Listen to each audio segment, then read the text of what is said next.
Okay, good morning. I think we can start. Welcome to this semester's fourth EPRC webinar. My name is Carlos Mendez and I'm a co-director at the EPRC. And we're delighted to welcome to this webinar today Giorgos Koukoufikis, who will be presenting on the topic of energy poverty in the EU. The presentation will last around 30 minutes, followed by a question and answer and comments from the audience. If you'd like to make an intervention, please raise your hand using the Zoom function, or feel free to use the chat as well. Before introducing our speaker, I'd like to inform you that the webinar is being recorded, which means that you can share it with your colleagues in the future or follow it at a later stage. It will be made available on our YouTube channel and shared also with you by email. And please feel free to share your views on the presentation and discussion on social media. So let me present our speaker today. Giorgos Koukoufikis is a project leader at the Joint Research Centre of the European Commission, where he's managing the project Just and Empowering Transition in Energy and Transport. Previously, he was involved in energy communities research in Greece and was a policy advisor at the European Parliament. He has a PhD on urban studies by the Gran Sasso Science Institute in Italy, where he explored the impacts of socioeconomic crisis on urban socio-ecological transformations. So I'll give the floor to Giorgos now. Thanks a lot, Carlos. Thanks for the invitation to be with you today, and many thanks to Liliana and Marie for coordinating this. Yes, as you said, I'm currently working at the Joint Research Centre of the European Commission, and my area of work the last years has been energy policies and mainly the social aspects of the energy transition policies. Having said that, today we will discuss the topic of energy poverty and how it became suddenly within the last 2.5 years a main area of debate and discussion across the world, I would say, and how, first of all, the EU dealt with it, and also what kind of data we have available and how we try to use them from the research point of view on energy poverty. Starting, I will just want to make sure that you are aware of where we are and what we are. So the Joint Research Centre is the in-house service of research for the European Commission. We are part of the European Commission, but we are one of the decentralized, let's say, departments. So basically, we are in different member states located across Europe. Myself, I'm in the Netherlands, in the site of Petten, and our job is to provide evidence-based knowledge and science to support EU policies. We are a very old organization from the legacy of the Euratom treaties. A lot of the research is related to the nuclear energy and safety, and that's like the initiation of the GRC like 60 years ago. But now we are a big department with more than 2,000 research staff, and we have a very wide area on which we provide research for policy. One of them, of course, is the energy domain in all its aspects, and the last years also in the domain of the social impacts of energy policies. So energy poverty, it's a widespread condition. So I don't know how familiar is the audience with the domain. It's just a introductory, let's say, slide to make sure we're on the same page. It's a widespread condition. It affects millions of households. And it's very often that households that experience energy discomfort are not necessarily aware of that or of the impacts, because they are so used and accepted living in conditions and such. So it is a complex phenomenon. There are several causes. It can be low income. It can be an availability of certain forms of energy from the supply side. It can be the high energy costs, as we have experienced in the last years. It can be the lack of efficient household and equipment. It can be attributed to the lack or the failure of social and energy policies in order that try to address the issue or the issue of poverty in general. There is a demographic component on it because there are different levels of energy, of thermal comfort that different parts of the population experience. For example, male versus female, or older people versus younger people. And also we have the climatic factors and the different climatic conditions from area to area. So it's a very complex phenomenon, and the root cause is not necessarily one, but a combination of them. In the context of the EU, the EU legislation leaves a lot of space for member states to develop definitions and employ criteria according to their own particular contexts as to what is energy poverty, how you can define energy poverty. We are now reaching towards a consensus in the EU towards the common definition of energy poverty. And that will be good news, because if we can frame something, then we can be able to work better towards addressing it. So the issue of common definition, although it is a problem, at least in the EU, it seems that we will arrive to having established a common definition across the member states. Another issue we have when it comes to addressing the phenomenon is the statistical reporting deficiencies. It's not exactly clear how to measure the phenomenon, or what's the adequate indicator, let's say, use in order to describe better the condition.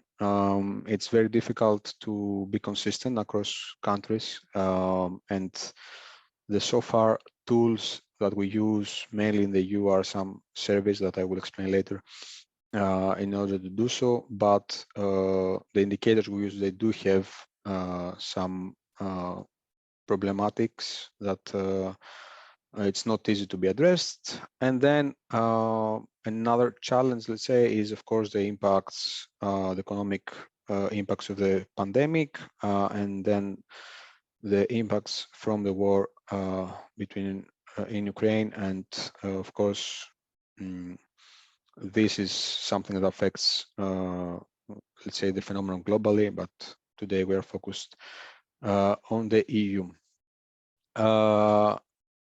So exactly because there was this resurfacing of the debate on energy poverty, a lot of things have happened the last years. Some they were meant to happen. They were part of the policy agenda as part of the energy transition policy initiatives of the EU, and some other were kind of imposed from the reality that we experienced after the pandemic and the war in Ukraine. So, for example, in the grand policy domain, we know that one of the SDGs relates to the safe access on affordable and reliable energy. And this kind of gives a global guidance on what we want to achieve. And then we start scaling down, and in the EU policy domain, political domain, we have established the European Pillar of Social Rights that defines several principles, one of which, luckily enough, speaks about the right to access to essential services of good quality, one of which is energy, which these two gives us, let's say, the general direction of policy, and at least the aspiration of policy. When we start go deeper into more technical, let's say, policy response, the energy poverty emerged in 2019 in the Clean Energy for All Europeans Act, which was one of the first legislative documents that explicitly mentions the phenomenon. Then, in the context of the European Green Deal and the Just Transition Scheme, we have further integration of social aspects on the energy transition policies, and the policy documents were mentioning constantly aspects of fair transition, and one of the key, let's say, mottos is the no person and no place left behind. And then in 2020 we had the Commission recommendation on energy poverty. Then we had in July 2021 we had the Commission proposal for the recast of the energy efficiency directive, which is important because it first very clearly puts a stronger focus on energy poverty alleviation and empowering of consumers, but also is the act that defines energy poverty as a pan-European, let's say, definition, as the households that lack essential access to essential energy services that underpin a decent standard of living. Of course, we had more and more initiatives. For example, the Council recommendation of last June to ensure a fair transition towards climate neutrality, and even in non-energy domains, we see that, for example, in policies that or policy context that in theory is unrelated, like the European Employment Strategy. On the guideline 8, we have this recommendation to foster social inclusion, combating poverty, and there they include also energy poverty on their recommendations. So there was, and there will be a changing landscape in terms of energy poverty in the EU policymaking.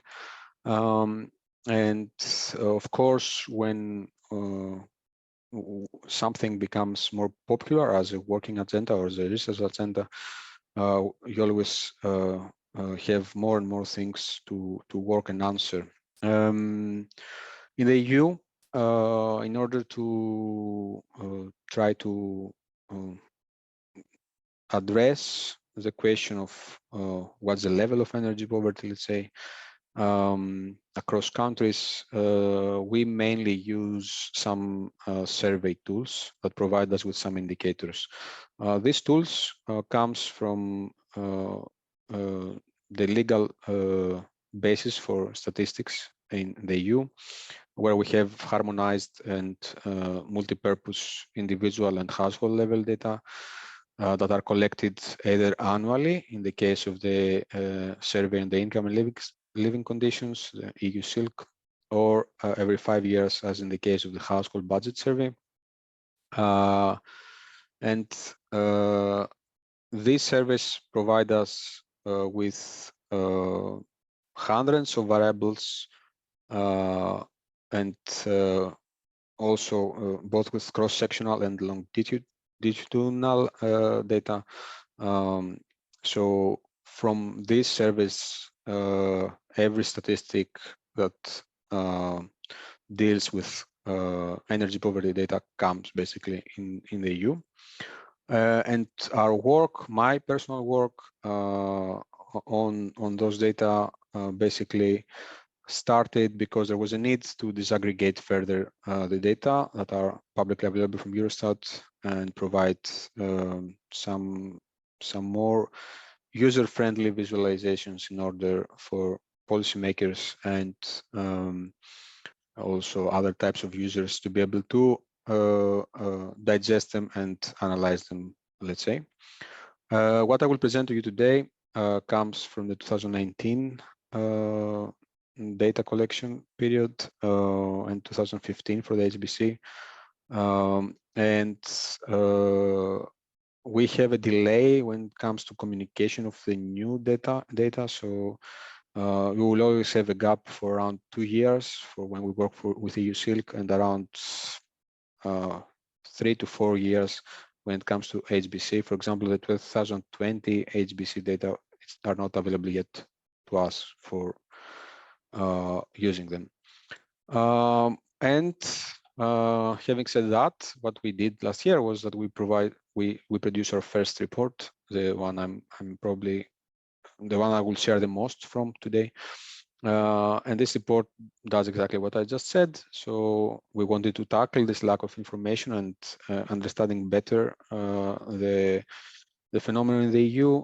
So we utilize these two databases that I just mentioned and provide in a user-friendly way some analysis and visualizations on the phenomenon. You can find this report. We can perhaps also share a link later, but otherwise, if you just look for it on the internet in the GRC website or in my ResearchGate page, you will be able to find it. And there will be an update of this year with more fresh data and different analytical categories. So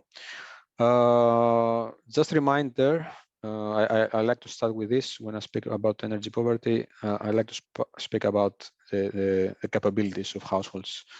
It's very important to be able to understand that different, especially for comparison reasons, different countries are in different socioeconomic path, so they experience different realities. So this is the purchasing power parity for the different EU countries and the different households, where we compare their income and we separate it in 5 quintiles. Our analysis is being done for this report on quintiles. Where the first is the lowest income, let's say, population households, and the 5th is the top 20% of these countries.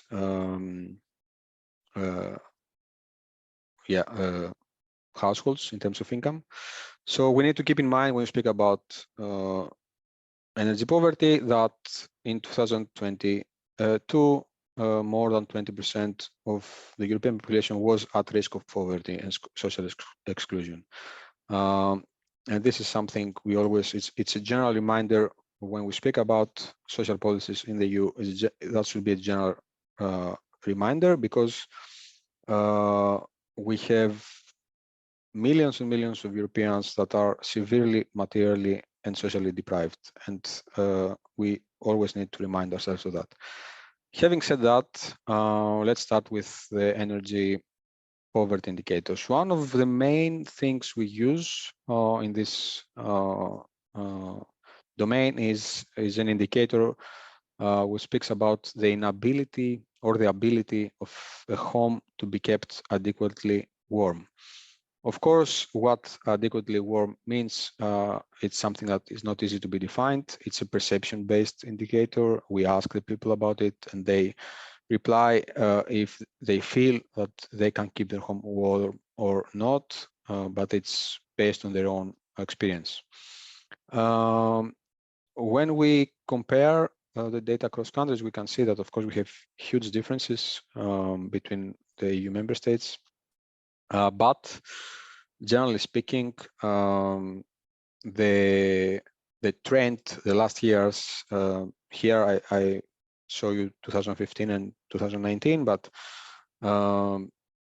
even if we go a bit further back in time, since 2012, 2013, there was a constant trend until 2019 on reduction of energy poverty based on this indicator across the EU. This changed first time in 2020, when we had the first time a reversal of the trend. Not significant, but there was a reversal. And what we see that, okay, there is a reduction, but there are some member states that still where still the problem persists, and a very significant part of the population feels that they cannot keep their home adequately warm. Another indicator that it's very widely used is the percentage of households that cannot pay their utility bills on time or at all. The way this question is structured on the questionnaire of Eurostat, they ask basically the household if the last year they had been once or twice or more lost a payment on utility bills. In this graph, I use only the answers on twice or more,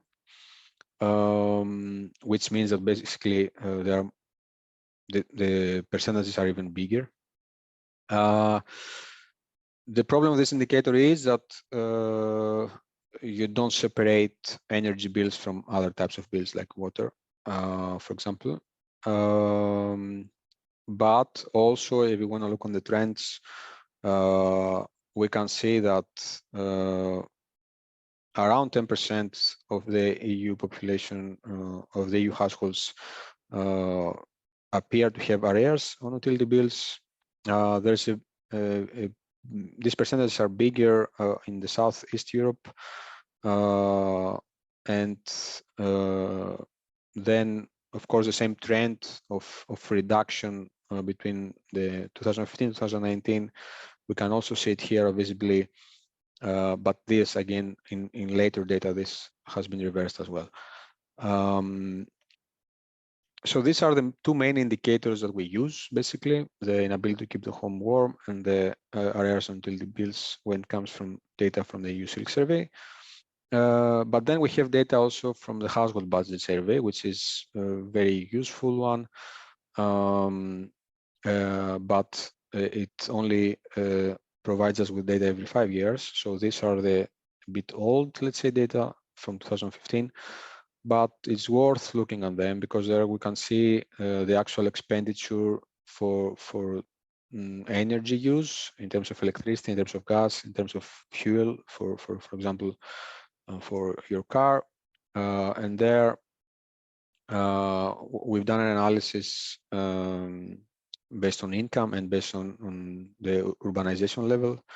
And there what we see is that as you move up to the income ladder, your expenditure increases. You use more energy. You have the ability to use more energy, of course. But at the same time, your share of expenditure decreases. So the low-income households spend a larger share of their income to energy, but they consume less in terms of quantity. There is some difference depending on where people live between cities, peri-urban areas, and rural areas. In general, living in rural areas is associated with higher energy costs, and vice versa, cities tend to be or appear to be more energy efficient, let's say, at least when it comes to the household budget. And then now, if you want explanatory factors for that, we can enter in discussion. In my view, is about the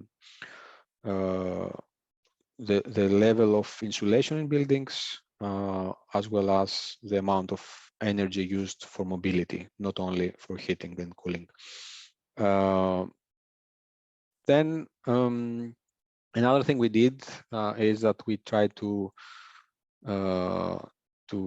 see where, in which income group, let's say, the people that declare that they cannot keep their home warm are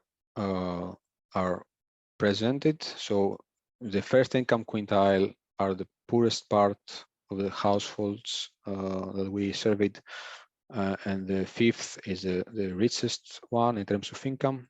And of course, as expected, the vast majority of the households, more than 60%, that declare that cannot keep their home adequately warm, belong to the lowest two income quintiles.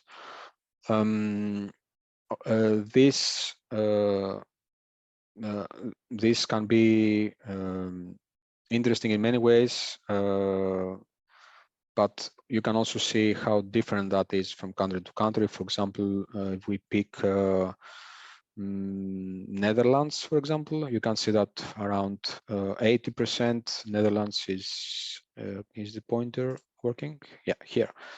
So in the Netherlands, you can see that around 80% of the people that declare they cannot keep their home warm belong to the first two income quintiles. On the contrary, if we go to Lithuania, you have around 50%. So there are significant variations that it can be, they can be attributed to the general level of prosperity in a society, or it can be attributed to different heating systems, different practices, different social policies in place, the market dynamics, etc., etc. Especially for this indicator that is about heating and perception based. If this is not so visible, perhaps, but here is just the idea is the same. So basically, we saw on the left the first income quintile, and in these two energy poverty indicators, and the inability to keep the home warm and the arrears in utility bills, what is the level of energy poverty? You can see for each country where it stands. For the richest, for the poorest part of households, some countries can reach up to above 50% of energy poverty in terms of thermal discomfort, and they appear to have significant delays in paying the utility bills. But as we advance to the richest part, the richest 20%, let's say, of households, they are both indicators appear to be much lower, and in some countries this change can be small. It can be 1, 2, 3 percentage points, but in some other countries the change can be more than 30 percentage points, which is a signal of polarization. What else we've done? We've done an analysis depending on the tenure status. So depending on the tenure category, if it changes in relation to your ownership status. In European cities, we know that housing has become extremely unaffordable, and we want to see if that is reflected basically on energy poverty. On the left side, you can see on the graph the tenure categories on the EU average, let's say. So 57% live in their own house, they own it. 19% they are owners, but they pay mortgage, etc., etc.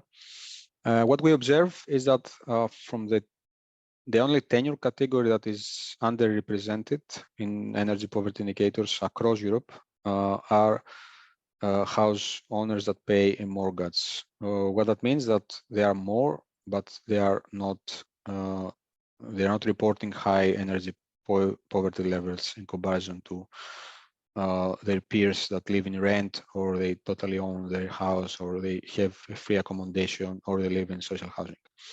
An explanation of this is that when someone pays mortgage, means that there has been a credit check by the banking system on him, on them, which means that at the given moment, the chances are that they are in a good financial situation.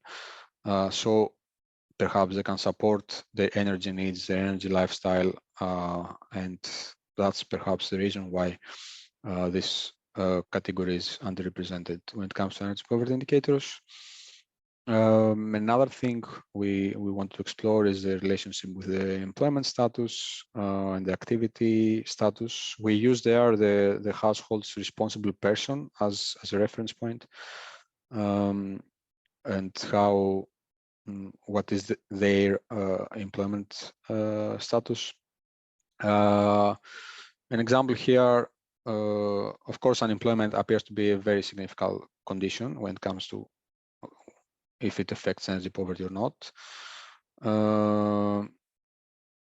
And this means you can see that like 4.5% only of the sample was unemployed, but more than 50% of the sample that declares that they cannot, that they have arrears until the bills comes from this. Another thing we wanted to explore was the gender dimension. We had 41% female-led households in the survey pool, and 51% of the households that are unable to keep home adequately warm come from this. So there is a tendency for households that are led by women to experience higher rates of energy poverty. This is different from country to country, let's say, and in some countries we even have the reverse phenomenon. But it's an interesting fact here is that the arrears in utility bills indicator doesn't appear to have such strong signals.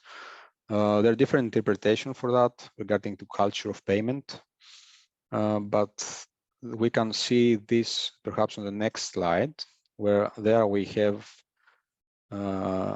one of my personal favorite ones of the analysis we've done, where we separated the reference person of the household on age groups of 5 years to see differences across age groups in terms of energy poverty indicators.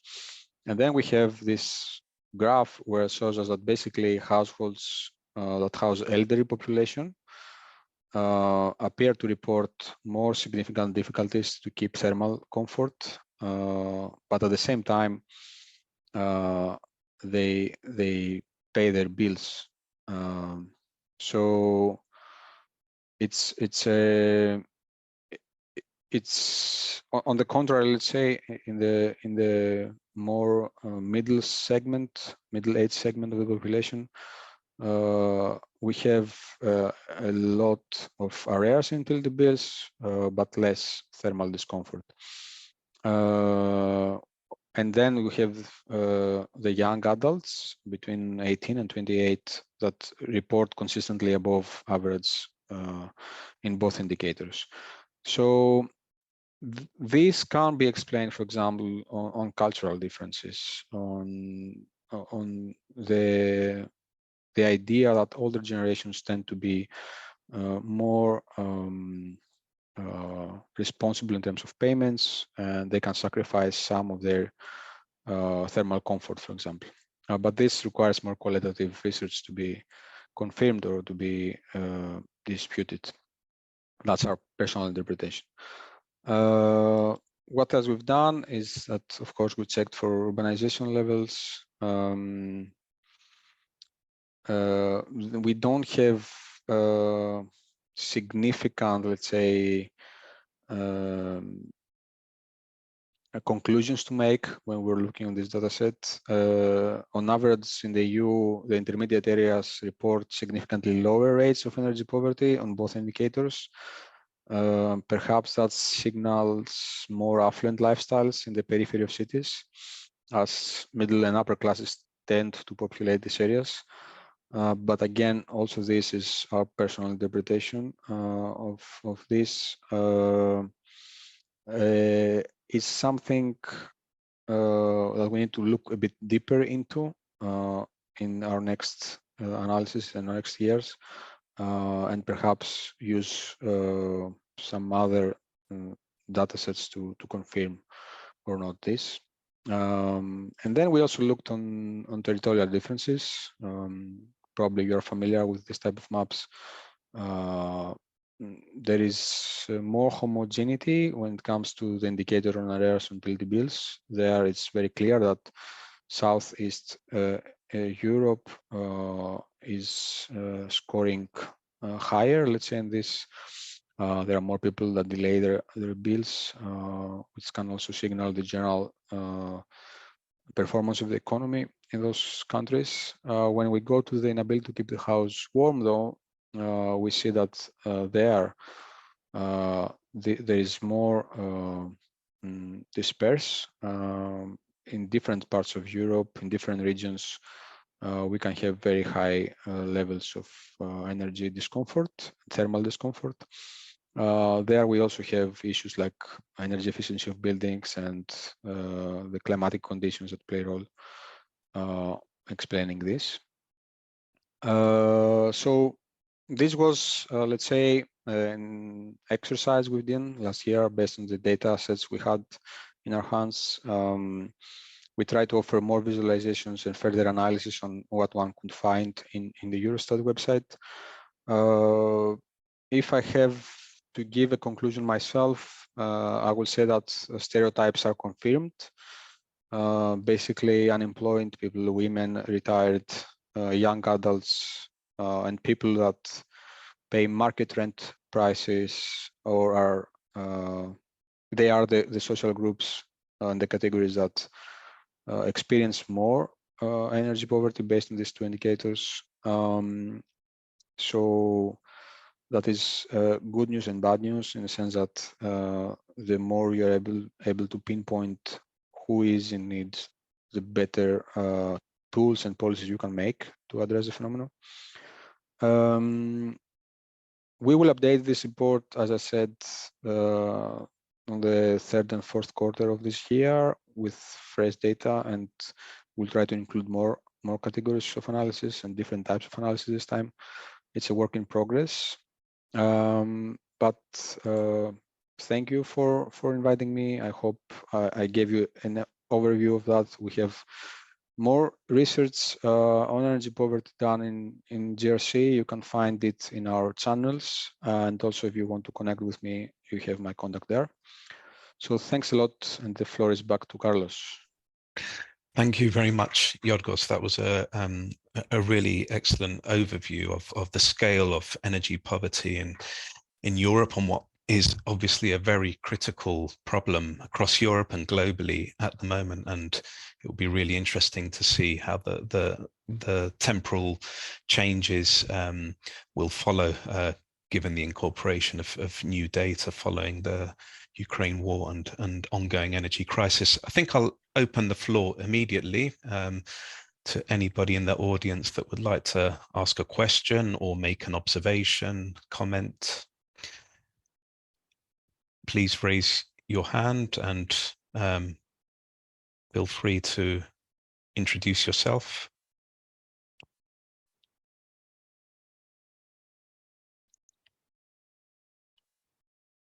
John Backler, please. Yeah, thanks very much, Carlos. Giorgos, thank you very much indeed. That was a really interesting presentation. Like yourself, the data on gender and age, particularly age breakdown, is fascinating in terms of what we know and also what we don't know. Something you said right at the start relates concerns the sort of policy responses that are being made to energy poverty, and that your presentation was more about the dimensions of the problem than aspects of the response. But I wonder if you could say a bit more about the range of measures that are being taken across European countries. We see quite different responses to try and ameliorate the effect of energy policy in terms of funding or other measures by public sector organizations, by governments, but also via the private sector, by the energy companies and so on. Maybe you could say a little more about the responses and what your views are, or colleagues, about the effectiveness of the different responses that different countries have taken. Thank you. Thanks a lot. Indeed, the presentation was less on the responses because, first of all, I'm in the research DG of the European Commission, so we are mainly focused on the research part and not on the policy part. But of course, we work with our colleagues in the policy DGs when it comes to provide recommendations for policy. Now, responses were very diverse, as you said, John, indeed, across the EU. And one problem we have with the response on the energy poverty domain is that different EU countries perceive it as in different ways in terms of policy. So who is the responsible? In some countries, it's perceived as a social policy issue, while in some other countries as an energy policy issue, which means that there are different ministries involved, and these ministries don't necessarily sit on the same table in Brussels. So this was, and it is a challenge, let's say, the last years. But of course, as we discussed, as I tried to present, this was a more niche part of policymaking that now becomes more mainstream. So of course, things change. And we had different types of responses from direct subsidies to market control policies in some countries, to energy renovation schemes that try to address more the energy efficiency part of the problem. There is an ongoing, an ongoing and evolving policy support landscape across Europe.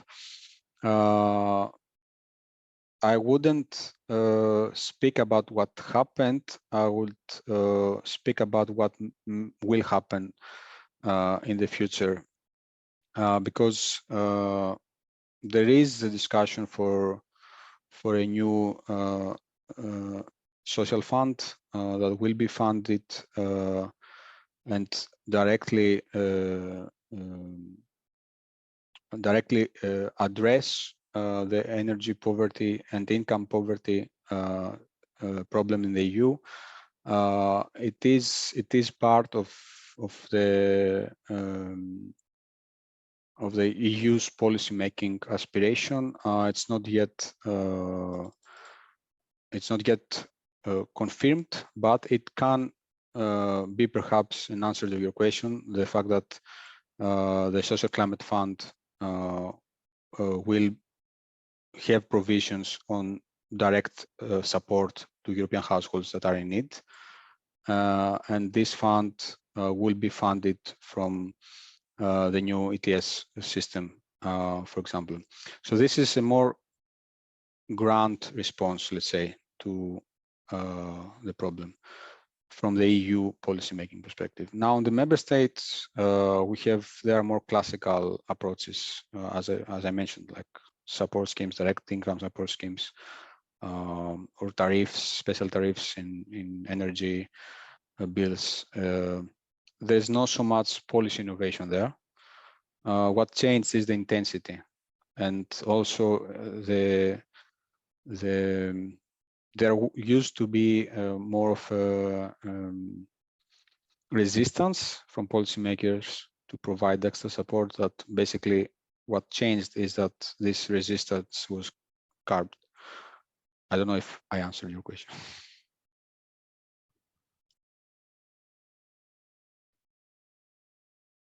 Yeah, can I come back on this, Carlos? Go ahead. Yeah, Georges, thank you very much. Yeah, I was wondering, actually, looking at some of the figures for the differences in energy poverty by country, by a member state that you had, where the Netherlands was relatively limited, but in some southern European countries like Malta and Cyprus, it was very, it seemed to be more significant. And I wonder to what extent the ability to respond to energy policy is constrained by the policy levers that countries have. Not so much, partly obviously it'll be a question of financial resources, but it's a question also of to what extent the certain countries have some instruments at their disposal, but others don't. That is true in terms of when you look on smaller member states like Cyprus or Malta, as you mentioned. Of course, the policy capacity is smaller. That is a general problem that we have in different domains of policy making, and the administrative capacities are smaller by default. I don't know to what extent that affects the phenomenon itself, but it's a very interesting observation. What I would say is that there, of course, the general socioeconomic situation of the country affects a lot these indicators. But what we also see in Southern Europe is that because of the climatic conditions, usually buildings are not adapted, let's say, to face extreme weather and extreme cold. So there, with small changes in the supply side, maybe because energy became more expensive and households consume less, or with a more with a small increase on climatic conditions, like a decrease in temperature suddenly in the winter, there you can have more variations in the indicator when it comes to perception of being cold or not.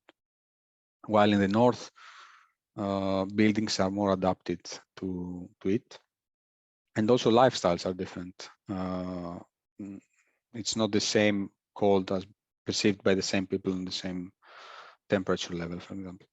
For example, there is this also in terms of gender or age. I think it's 1.5 degrees difference of what people above 70 perceived as cold and middle-aged people perceive as cold, for example. So we have, yeah, also the demographics of a country plays a role basically on what makes this very grand and generalized data to emerge. Thank you. We have a question from Despina, please. Yes, thank you. Thank you, Giorgo, for your presentation. I was wondering if the data you get from the household surveys, the living conditions, if they are aggregated, because I know it's very hard for researchers to use the data. Like I think we cannot use them here at Strathclyde, for example, because we don't have the right pod. Do you know if we can get them at aggregate levels for, say, at the regional level would be ideal, or any other kind of local, regional, levels? So basically, yes and no, in a way that Eurostat collects the data from the national statistical authorities. Then every research entity, even you, can apply to Eurostat and get access to the dataset. The thing is that not all countries report at the regional level or at the city level. Most of the countries report at NUTS2. There are some countries, around 6, I think, that they don't even report on NUTS2, but only at the country level. And as far as I remember, there's no country that goes deeper or more, let's say, local, which is a problem because we cannot see closer to what we would like to. The way around is, if you get access to the microdata, the way around is to use different tricks from the dataset, like the urbanization degree, in order to try to make sense. So yeah, what you see available in Eurostat is aggregated. If you apply for access to the microdata for your own work, you will be able to disaggregate them yourself, but not further than NUTS2 in terms of spatial disaggregation. All right, thanks a lot. I mean, developing that question further, next year, the 9th cohesion report should be published, which publishes a lot of maps on different socioeconomic indicators. You'd expect energy poverty to increase in importance as an indicator. As far as I recall, most of the energy indicators are on things like renewable energy share, but not on these types of indicators. Is there any work in this area, collaboration with your colleagues in DG Regional and Urban Policy, on mapping what is clearly a key inequality indicator that in fact should be developed in the future? And will there be an effort, as far as you know, to publish NUTS2 level in some of the countries that are not doing so? I think Germany is that one of them, based on your map? Yeah, exactly. So on mapping, let's say, activities, in my unit, we do have the Energy and Industry Geography Lab. I can share a link perhaps later, or if you just search for it, Energy and Industry Geography Lab, EIGL. That is basically the colleagues there have a lot of mapping exercises on different types of energy data, both on the technical side. Now we will incorporate there also the social side. So we do have in-house, let's say, in my unit, a lot of mapping activity that is ongoing, and I invite you to look for it. In terms of the cohesion report and the work of DG Regio, this is handled by other colleagues. So personally, I'm not involved. So I'm not necessarily aware of what is expected to be there. On the other part of the question, I think we will not be able to get data on disaggregated data anytime soon, because usually these changes on the way of reporting takes several years. What we will see in 2 years' time is an ad hoc module on this service, where a few more energy-related questions would be asked by the statistical authorities. And yeah, we have made a proposal about it. So we expect to have some extra data coming for 2024 or 2025. I don't remember now, version of the USILC with more questions than the 2 standard ones on the inability to keep home warm and their air until it builds. But that will be an ad hoc module. And of course, we have another source of information. It's the Eurobarometer surveys in terms of fairness and perception of transition. There was a Eurobarometer last year that we actually helped to co-design in terms of perceptions of fairness, where there we addressed also some related questions to the just part of the energy transition and how citizens perceive it. And will this be covered in your updated analysis that you mentioned earlier? We actually tried with some colleagues to publish a paper on that, but we have delayed. So I will make sure I will email you if we do it and when we will do it, but not anytime soon, because we're a bit under time constraints, let's say, with other lines of work at this period. But I will make a note to share it with you if we have that paper done. Thank you. I think we've got a question from Victoria. Yes, hello. Thank you very much. I just, if I may, continue on actually John's question about policy responses, even though I realize that the focus of the presentation is more on the data behind the issue rather than the policy responses, but just maybe your general perception. Of course, you already explained that there is a wide array of mix of policies used to address this issue, including those focused on energy efficiency in housing, and also you mentioned the diversification of the energy, source base.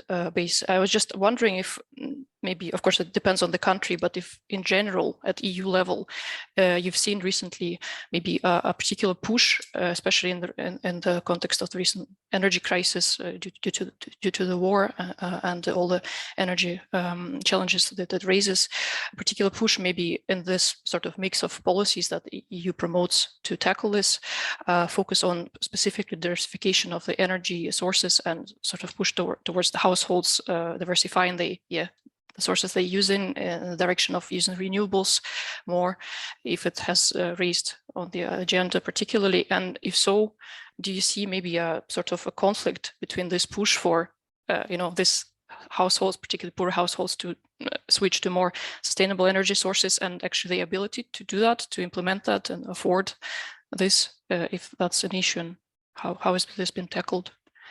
I try to let's think together here. There is this push in terms of alternative or more environmentally friendly energy sources, but that's a more general political policy goal, let's say. How it's expressed in real life. In real life, households that are in need during this period, they don't have the resources to switch from gas to a heat pump, for example, in terms of their equipment, or changing an energy provider from A to B because the B is more environmentally friendly because it uses more renewables, let's say, to provide electricity, is not necessarily something poor households have in mind. Price remains the main driver when they choose an energy provider. Contradiction, well, the member states, the EU member states spend billions, really billions of euros to support both low income and across the spectrum households. And that's actually an interesting research topic, how this help was spread. So there were countries that they had income criteria when they provided direct income support for energy bills, and there were countries that they didn't. They universally gave lump sums.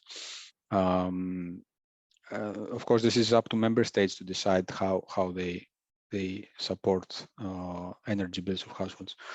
Now, yeah, I personally think that we do find that the short-term needs and the long-term goals somehow, I wouldn't say compete, but the funding pool is one. And there was a lot of money spent the last years on direct income support, which was necessary. But indeed, let's say if we see the macro perspective, we lost these funds from energy efficiency improvements, which is a strategic goal, and which is what will lead to both a more environmentally friendly energy system and use and lower levels of energy poverty. So if I followed correctly your and correct me if I didn't, your question, that can be seen as a contradiction. On the other side, there is not much that can be done, because in the moment of crisis, as we experienced it, there was and there is a need for direct income support, and fortunately or unfortunately, this is part of a budget that is very specific, let's say. But again, I'm not sure if I answered your question, so please come back. Oh, that's great. Thank you very much. Okay, thank you, Giorgo. We've reached the end of the webinar. It's 12 o'clock. So just to thank you and also to all the colleagues for joining us. To let you know that the next webinar will be on the 14th of June, and it will be on the topic of innovative public service provision in rural areas by Alistair Adam Hernandez, a researcher of the Indale project at the OAR in Austria. So please do contact us and register for that webinar and to stay updated with future events. We hope to see you again soon, and I wish you all a good afternoon. Thank you. Thanks, everyone.